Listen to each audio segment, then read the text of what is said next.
I am Tim Ball. I currently am a professor at Southern Utah University. Been there almost a year now. Prior to that, I'll just give you a little bit of background on myself very quickly. Prior to that, I was at a private college in central New York. You could probably just research that and see what it was. Thanks. The incident that I am talking about today was at that college, not the one that I'm currently at.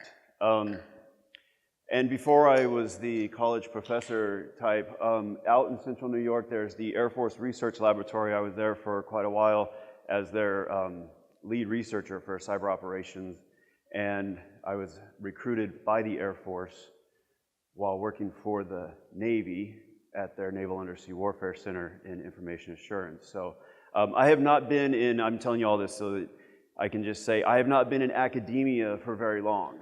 Are there any academians, what do you call them? People like me here today that teach at a college or a university? A few. Any students here today? Full-time professional students? Okay. After today, if you decide that you want to cheat, you might want to rethink your method for cheating. This is a case study in cheating. This is something that actually happened. I'll go into what all of this is. This is a real case. This actually did happen. What I have come to realize in my short time in academia is that cheating is fairly widespread. It kind of shocked me. Maybe I was a little naive going into it, but it happens often. Actual events, it really did happen. I did change the names. A lot of stuff, some of the things you'll see have been redacted. I'm not here to embarrass anybody or anything like that. I'm just here to provide information and some techniques. They are common tools. They are common techniques. I don't know that there's going to be anything new here for you other than it's a new application of techniques or maybe an uncommon application. What it is not is highly technical. Again, common tools, common techniques. You'll probably be familiar with most of the stuff I'm going to present. It's not personal. I actually kind of like the student. He was a good kid. He was not a troublemaker or anything like that. So it wasn't personal. It was all professional. It was all something that I just found myself in a situation I had to do. And it is not the first time this has happened. Again, this is kind of a common problem. It's fairly widespread. My initial purpose for doing this was to provide a tutorial for other professors. If you are familiar with college campuses, I'm assuming some of you probably are, the computer forensics department is not really a department.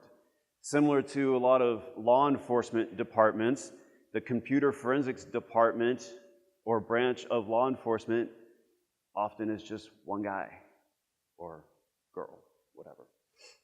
One person doing it. So very, very small contained group, and the rest of the college campus or police force or whatever law enforcement is usually non-technical people that sometimes are faced with having to do something technical. And so this was more of a tutorial of how to do those kinds of things. All right, so the background of the case. Student A was caught and accused of plagiarism in a computer forensics class. This was the third semester of computer forensics that this happened in. That means I had this person for forensics 1, 2, and 3 over the course of 3 semesters, and this happened at the end of the third semester.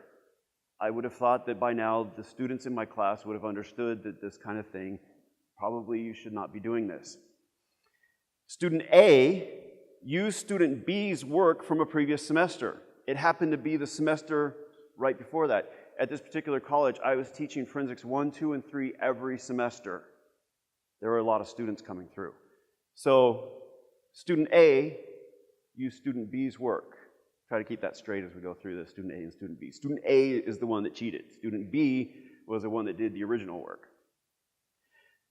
At this particular college, they had a grade of F for cheating.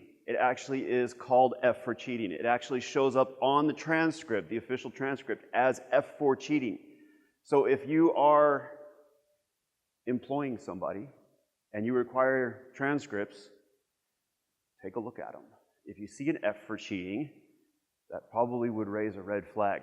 Now, the student can appeal at the end when they graduate and get that F for cheating taken off, but having talked to a couple of the provosts at the colleges, sometimes they won't do that.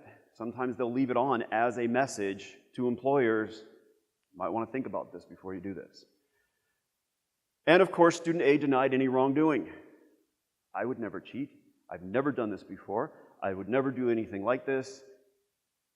Adamantly denied any wrongdoing. And got his parents involved. It's never a good situation. Thankfully, I didn't have to deal with the parents. I thought for a while I might have to, but apparently the parents were very, very irate because their son was supposed to graduate that semester. This was a private college, tuition kind of high. Having to add another semester on there, I can assume the parents probably were not very happy. And as some of you who are parents, maybe your kid can do no wrong, and so you're blaming the school, you're blaming the professor, you're blaming whatever. Parents were not happy. So, let's talk about the case. The informant. In a lot of criminal cases, there's a tip from some informant. The informant in this particular case was turnitin.com. If you're not familiar with turnitin.com, this is a website where I can put through students' papers. We use it on campus. You upload all the students' papers to turnitin.com.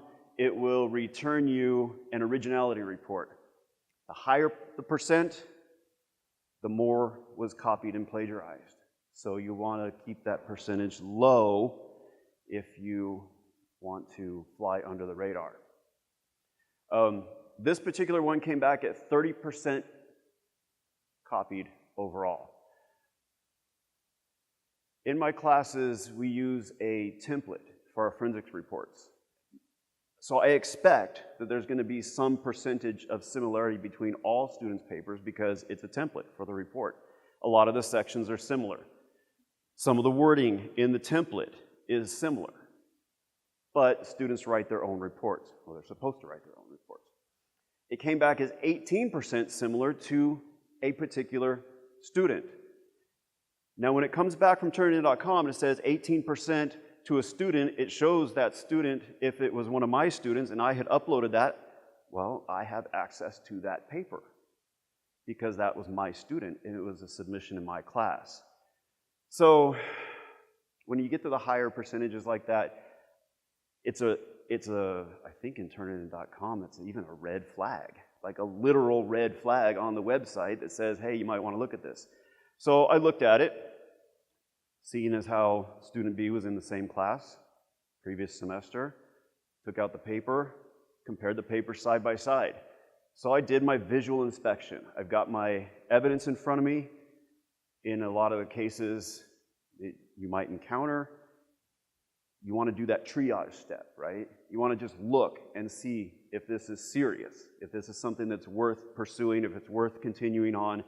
So I typically do my visual inspection just to see what's going on here.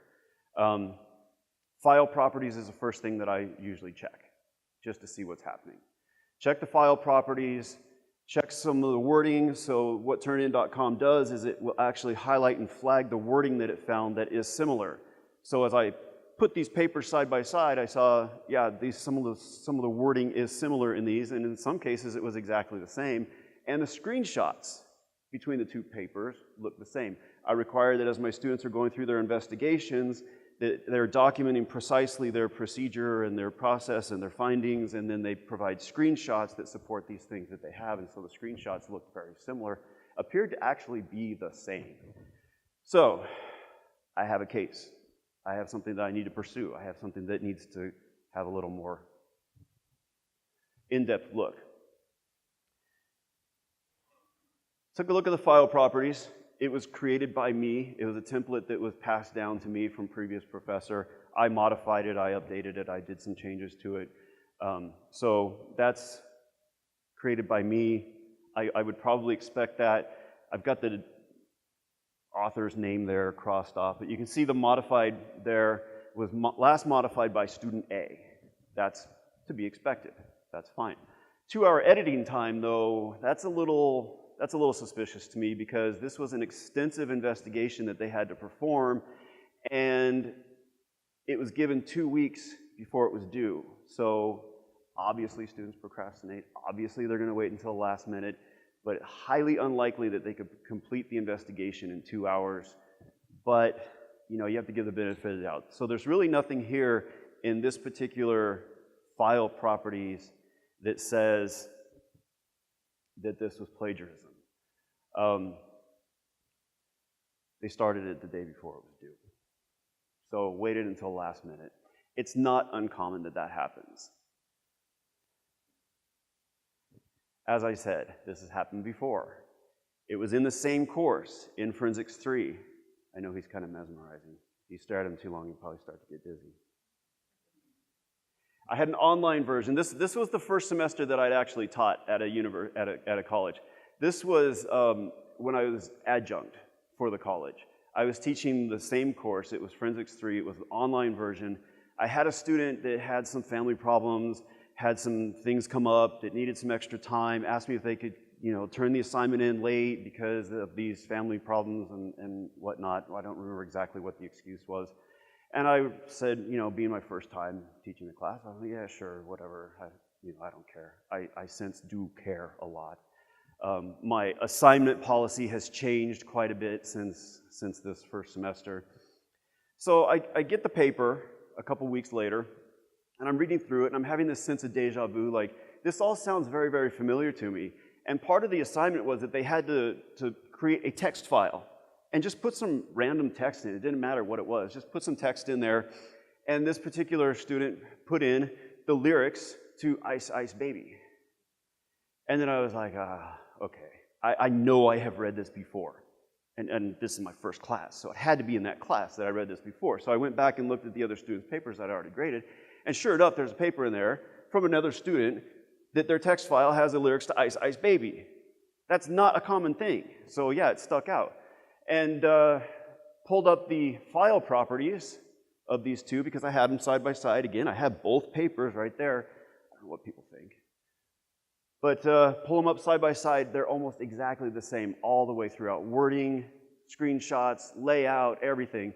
And so I pulled up the file properties, and sure enough, created by a student from a couple weeks ago, last modified by, student turned it in late. So file properties, yeah, and having that evidence right there was enough for me. I was like, okay, fine, you're, you know, F for cheating. And don't think I throw out the F for cheating just like candy. That's usually in the very, very extreme cases where something like this has happened, where they've intentionally stolen someone else's work and tried to pass it off as their own. Normally it's just a warning like, hey, you forgot to quote this thing. You've got some text here that is similar to your friends. Great, you're working together, but just make sure you're turning in your own original work, and I'll throw a couple of warnings out to them. But in cases like this where it's extreme, then yeah, highest penalty. Yeah, let's go off of him. So back to the original one. Oh, and by the way, on that one too, when I filled out the official form, and I have to put the official form, and I have to say what the violation was and what the result of this thing is, the student was like, oh, I've never cheated in my life, and I would never do anything like that, and the same thing. And so I just replied with a screenshot of the file properties, and I never heard anything back. So here we are, student A, student B. This is going back to the original one. This is the case at hand, the one that we're talking about today. You can see the ones that I've highlighted there in yellow are similar. So student A took some time, probably about 2 hours, right? That was the editing time on the document, to go through and change some of the wording. But if you look in the red,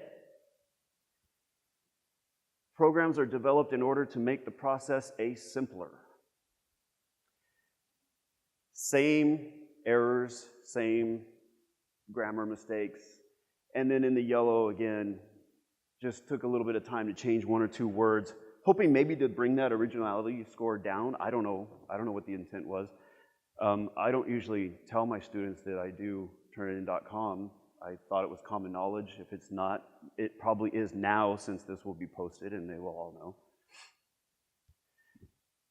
This again is the visual inspection. This is just me going through and looking at these papers side by side. This is the list of figures. In Microsoft Word, I have my students do their work in Microsoft Word. The template I give them is a docx file. Microsoft Word, you know, if you have the screenshots, you just right-click the screenshot, you do add a caption, it puts the caption in, and then Microsoft Word will auto-generate you a list of figures, table of contents, things like that. That's part of the requirement of this template, is to auto-generate these lists, these references.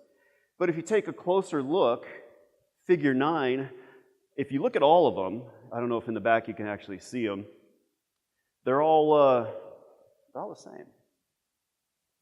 So that means that 2 students labeled their screenshots exactly the same. That's highly unlikely, right?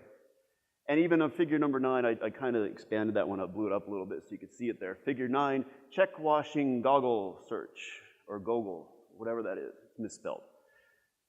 Exactly the same on both of them. All right, so still doing the visual inspection, I'm thinking, this is open and shut. This is obviously, you know, plagiarism. And then I saw this.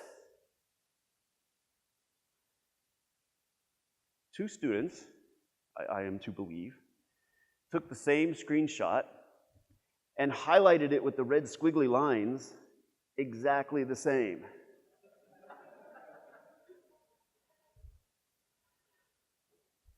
Third semester forensics. This person's been in my class at least 3 times. I think I even had him for 4 classes. I don't know, maybe other professors don't read papers and just give a grade and throw it back to them and say, here you go. This one you probably can't see, but so I put that up there. Student A, student B, again, the search, they had to do a search. The search was performed on the 24th of October in 2015. If you remember from the file properties, the student started this paper in March of 2016. So he has some advance notice. He knew what was coming in this class, I guess. He got started early on this thing. All right, visual inspection. After that, I'm like, okay, this is done. It's over. And so I gave him the F for cheating. I did the whole paperwork thing. I submitted it as I was supposed to. Again, I only do it in extreme cases. I you know, usually give them a warning or something like that. But the student decided to appeal this grade. They decided to appeal the F for cheating. Because of the appeal, and because of the appeal process, I needed to have something a little more solid here. I needed to do more than just the visual inspection. If the student follows the appeal process all the way to the end, then it'll go before a committee, it'll go before, and I needed to just have something that was, you know, undisputable. So the tools. I like 7-zip. I'm sure you probably know 7-zip. I like my tools to be portable. I like them to be standalone. I don't like to have to install stuff. I like to have my toolbox on my little thumb drive. 7-zip is great for that. I love 7-zip. HXD, same thing. Small, lightweight, hex editor. Don't have to install it. Just run it from the executables. Portable, standalone, and some file hashing. So those are the things that I used. Again, common techniques, common tools, things you've probably seen before many, many times, probably used many, many times. For those maybe who aren't familiar, again, the audience was non-technical people, for non-technical professors who probably have to do something similar. So I give a little description of file hashing. It checks for the file integrity. It checks to see if the file has been changed. It checks to see if 2 files are exactly the same. If there's any difference, then that message digest, that resulting number that's calculated from the file would be different. File hashing, as you know, is a many-to-one relationship where there could actually be collisions, and the collision is when 2 files that are different result in the same hash value. It's uncommon. I think in this particular presentation I used SHA-1, which, thanks to Google, we don't use anymore, right? or shouldn't, but at the time, Google hadn't released their stuff. SHA-1 was suspected to be compromised, but again, for my purposes, for what I was doing, it was good enough. So file hashing I used just to see if I could find any kind of evidence there with file hashing and see what was going on. All right, so here's my little demo of HXD doing a file hash analysis, checksums, and choose the SHA-1, and boom, calculates your checksum. Fixed length, depending upon the algorithm you use. Since it is fixed length, there's only a certain number of hash values available, but unlimited number of files that you can hash, so again, you get that many-to-one relationship. But for our purposes, for my purposes, the SHA-1 was good. All right, so file hashing. Again, another example. What I was demonstrating is a small change to the text in the file. So the original file said hello world period. Second file, hello world exclamation point, results in an entirely different hash value, something that you could easily just look at quickly and say, oh yeah, the files are completely different because the hash values are totally different. It's not like off by one character, one number, anything like that. It's extremely different. All right, so I have the two papers. I have to build this case. I have both Word docs. They were docx, and docx is a file container, like a zip file. So first thing I did is I used 7-zip and I extracted the docx files. I extracted all the information, all the artifacts, everything from the docx files.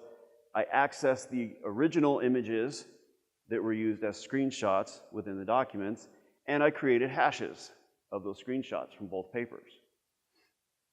So here we are with 7-zip, extracting my docx.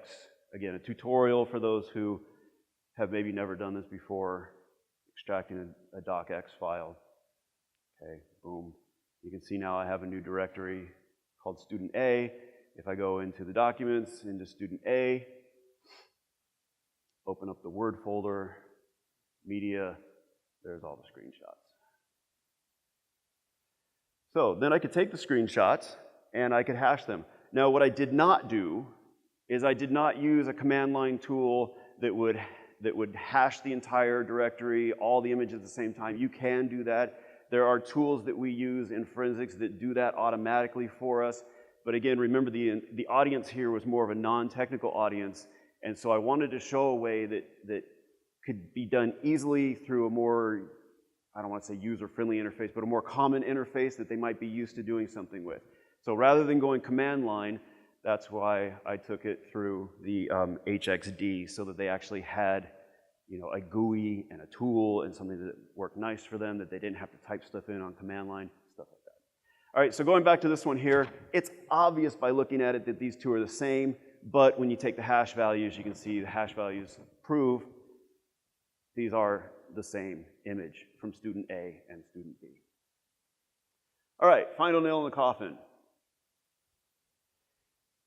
I give the same investigation semester to semester.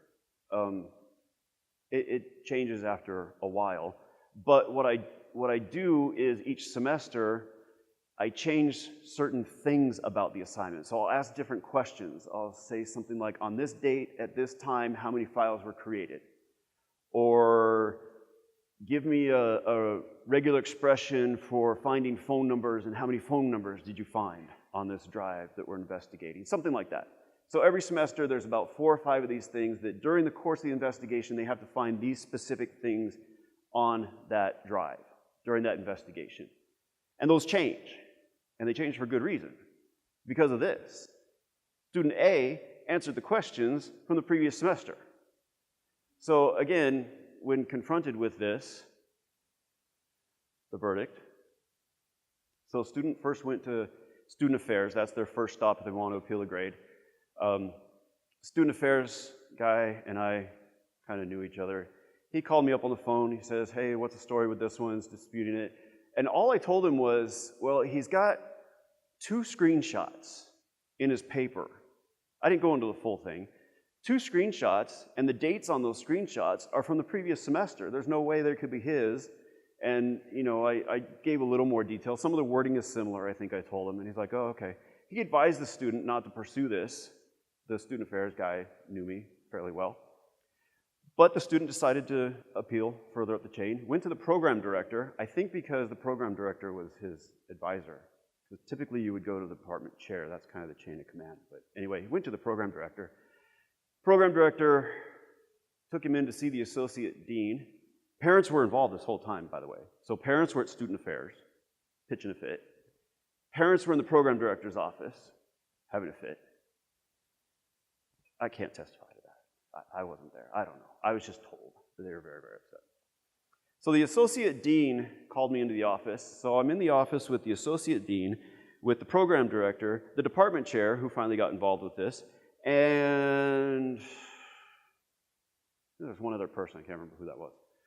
But the associate dean also knew me very well, and knew that I don't just do these things, you know, just because I want to be cruel to anybody. He says, so what do you got going on here? And I said, well, and I had the copies of the 2 papers with me when I went in.